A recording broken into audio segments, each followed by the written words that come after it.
స్వామి దర్శనానికి వెళ్ళడానికి 2 వేస్ ఉన్నాయండి. ఒకటి మెట్ల మార్గము, ఒకటి రోప్ వే. ఇక్కడ చూస్తున్నారుగా శ్రీ రామానుజం గారు మనకు దర్శనం ఇస్తున్నారు.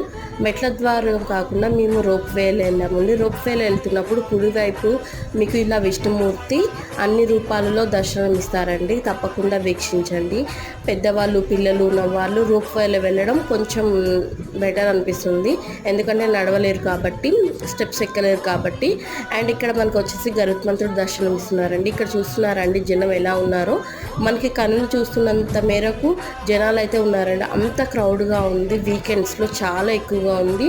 మెయింటెనెన్స్కి వస్తే ఏంటంటే అండి, చాలా క్రౌడ్ అయ్యేసరికి ఏమో తెలియదు కానీ పార్కింగ్ దగ్గర కానీ లేకపోతే మెయింటెనెన్స్ విషయంలో కానీ కొంచెం తక్కువ అనిపించింది. ఎందుకంటే క్రౌడ్ కూడా అలానే ఉంది. సమ్మర్ హాలిడేస్ అండ్ యాదగిరి దగ్గరలో ఉండడం వల్ల అక్కడ నుంచి ఇక్కడికి, ఇక్కడ నుంచి అక్కడికి వెళ్ళడం భక్తులు రద్దీగా ఉందండి బాగా. Please subscribe.